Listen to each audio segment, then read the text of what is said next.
you. Yes, my name is Layne. I come from an endo office in Orlando, Florida. I would like to say thank you to the Scheduling Institute for giving me this opportunity, and thank you all for listening. It's funny that Vicki mentioned this being like a TED Talk kind of thing, because it's actually a personal goal that I get to be a TEDx speaker someday, so maybe someday I will be on a TEDx stage. But for today, I'm very happy to be in front of all of you. I do, as this says up here, want to talk about company culture. This might seem kind of odd. I know I mentioned before when I was up that I am a marketing director, but I'm very heavily involved in leadership and big business decisions in our office.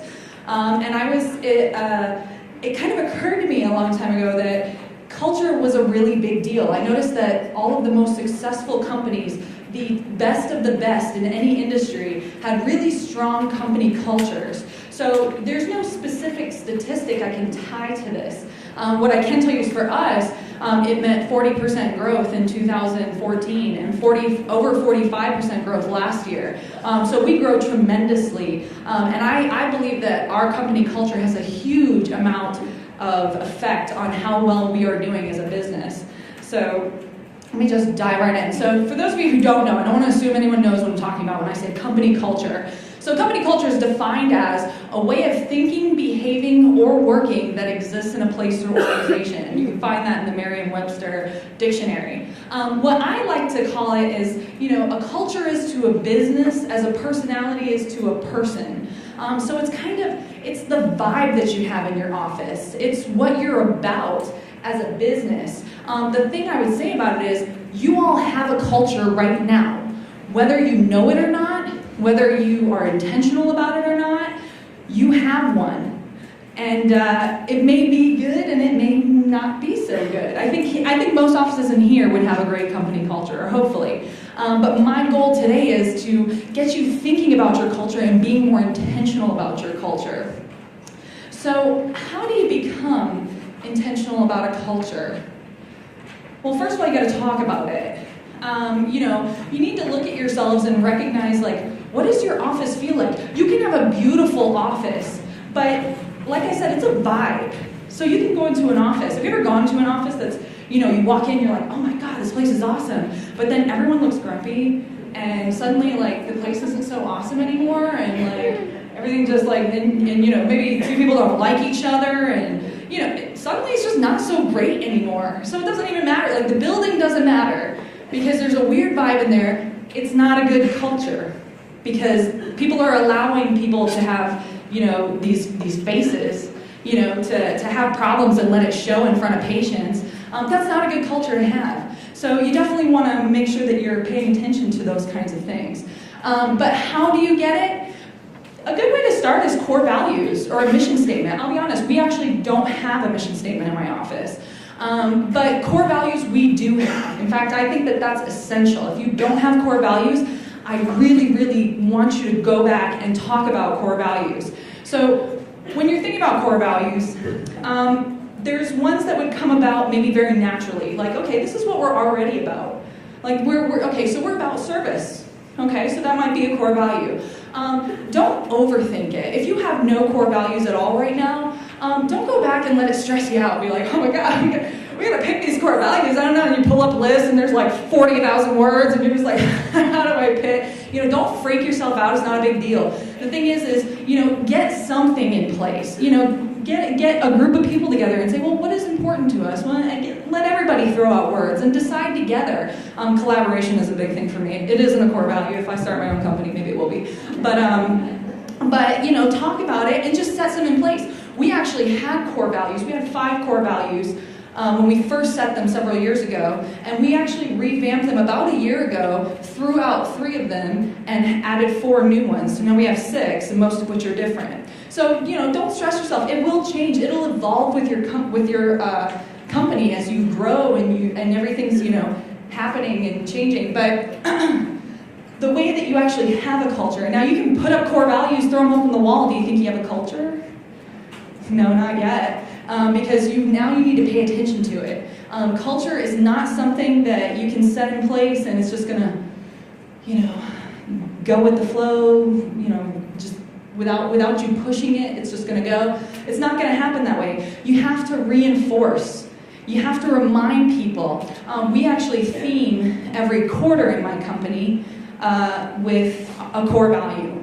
And when we theme a quarter with a core value, we're paying attention to that. We create challenges that go along with that theme. We learn a lot along the way. Right now, our quarterly theme is education. So we have this whole challenge going on where, our team members are encouraged to cross-train. Actually, they were required to cross-train in one department, but they're encouraged to cross-train in all departments.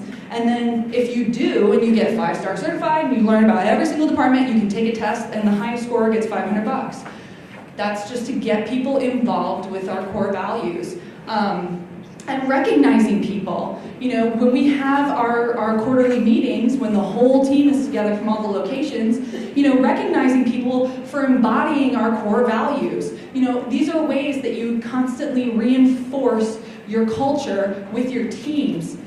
And the effect that it has is really profound. So I want to talk about that. I do pretty much all the hiring between myself and the other team leaders, but I'm the one who kind of leads it all. And this is where I feel like the culture has given us a tremendous amount of help. Because we know what we want people to be like when they come in. We've sat around, we've talked about it. We want people to care about service. We want people to care about education, innovation. These are things that we know we want people to have in our office. In fact, gratitude is one of our core values, and I say it every time I'm hiring. I tell the people, I say, this is the most defining characteristic of the people that work at our office. If you are not grateful, you will not work here. So what has that done for us? Well, it attracts the right kind of people to our business. When people listen to me talk about our core values and what we're about, and I can see that they're like, yes, I am all about this, and I'm just like, that one right there. That's the one. But it does. It really helps, and it really helps with firing too. You don't want to fire people, but people will, if they come in and they really don't embody those core values, they're going to feel it. You're going to feel it.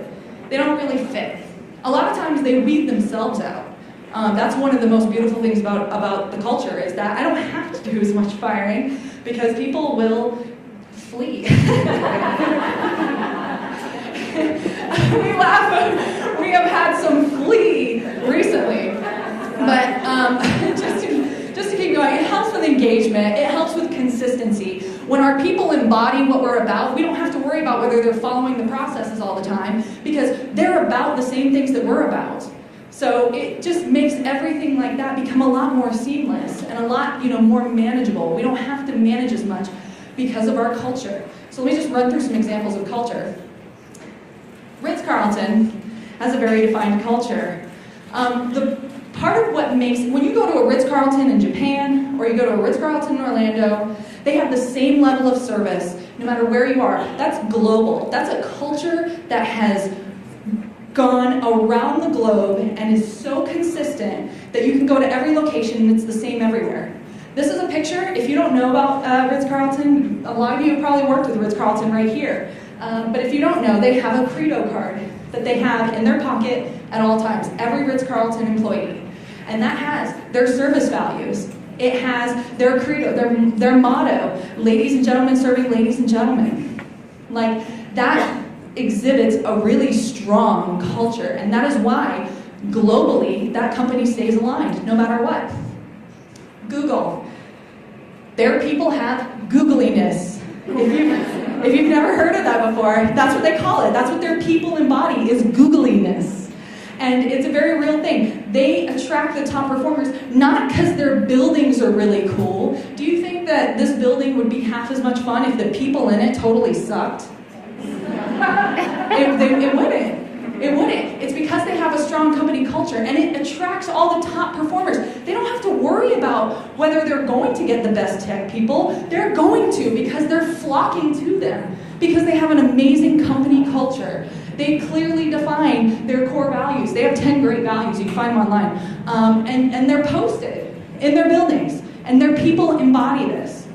And of course, Scheduling Institute. Now, what you may not know is that your culture, every single office in here, has changed because of Scheduling Institute in a very, very positive way. They come in and they teach you very practical things. This is what you got to do. You're going to get new patients. You're going to get this. And you guys are excited about it because they gave you something to be about. Because now you're about statistics. You're about over-delivery. You're about patients and not yourself. They have changed your culture for the positive, and it has helped your business to get better. And that's going to have a huge impact on how successful you are, no matter what. I mean, the two economy system. How many people in here have Colby name tags?